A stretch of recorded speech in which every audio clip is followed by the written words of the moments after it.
Polres Lampung Utara kembali amankan pelaku penambang ilegal galian C.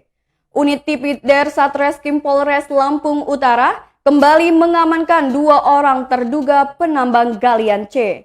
Sebelumnya, unit Tipidder Satreskrim Polres Lampung Utara telah mengamankan dan memproses hukum 2 orang penambang galian C. 2 orang yang baru diamankan yakni AM berusia 47 tahun selaku pemilik lokasi warga desa Pagar Gading, Kecamatan Blambangan, Lampung Utara, dan GND usia 50 tahun pemilik mesin sedot warga desa Pagar Gading, Blambangan, Lampung Utara. Selain mengamankan terduga pelaku, aparat juga mengamankan sejumlah barang bukti, di antaranya berupa 1 unit kendaraan truk cold diesel dengan nomor polisi BE8294NP bermuatan pasir, 1 unit mesin Alkon penyedot air, 4 unit skop dan uang tunai sebesar Rp250.000.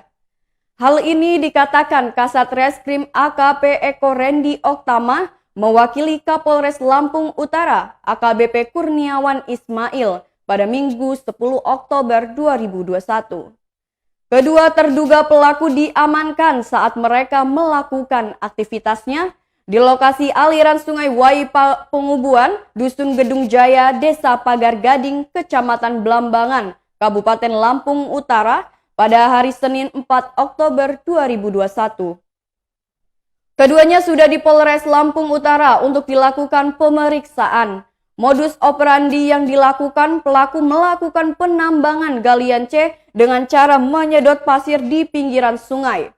Akibat penyedotan tersebut membentuk lubang-lubang. Adapun pelaku menggunakan mesin penyedot merek NP27HP dan Alkon penyedot air. Kemudian pasir disedot naik ke atas dan ditempatkan di keranjang. Setelah terkumpul, selanjutnya dinaikkan ke dalam bak truk. Kata Eko, saat ini kedua terduga pelaku berikut barang bukti telah diamankan di Mapolres dan tengah kita lakukan proses pemeriksaan.